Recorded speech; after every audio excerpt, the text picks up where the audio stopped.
Hey guys, try natin to soy mart na merong bubble.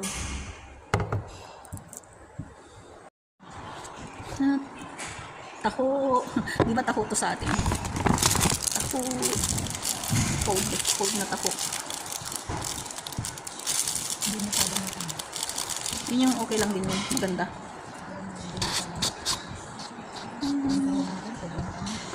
Ay, doble-doble pa pala. Huwag mong itapin yung Ayun. maganda yung Lagayan. Ayan. May bubble. Doon ko linalagay yung pagka nag-aano ako ng kwan. Oh. Yung chia seed ko. Nalagay ko sa rep. Masarap yung bubble tea. Ay, yung bubble nila. Bubble tea. Oo, yun ang matamis na yung lang may lasa. Ayan guys. Tofu.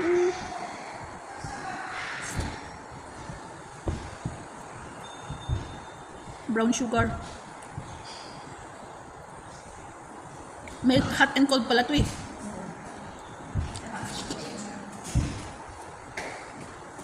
Dun sana ako sa machine. Kasi ayaw ko dun sa cashier, baka hindi na naman kami magkaintindihan. May ano naman doon? Meron nga. Hindi ko nga alam na ano. Sinubukan ko pindutin kasi wala namang nakapila.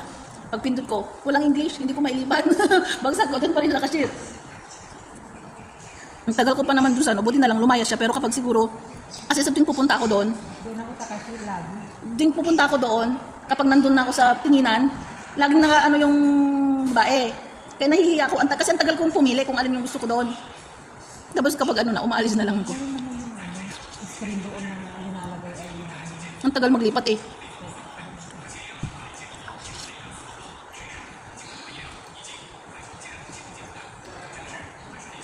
Taho.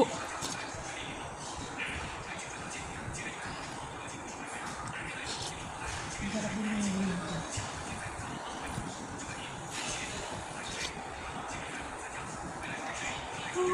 Ang dami rin bumibili sa kanila na online.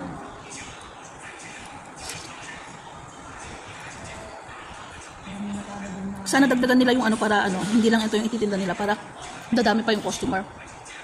Kasi kakaunti yung, Ang flavor. marami yung, I mean, yung may saka katulad sana yung sandwich para ano mga ganon.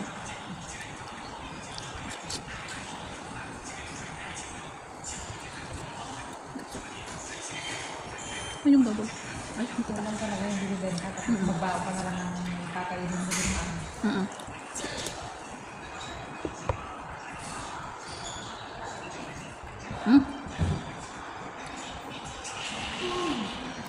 Ba't ba'y naantok ka?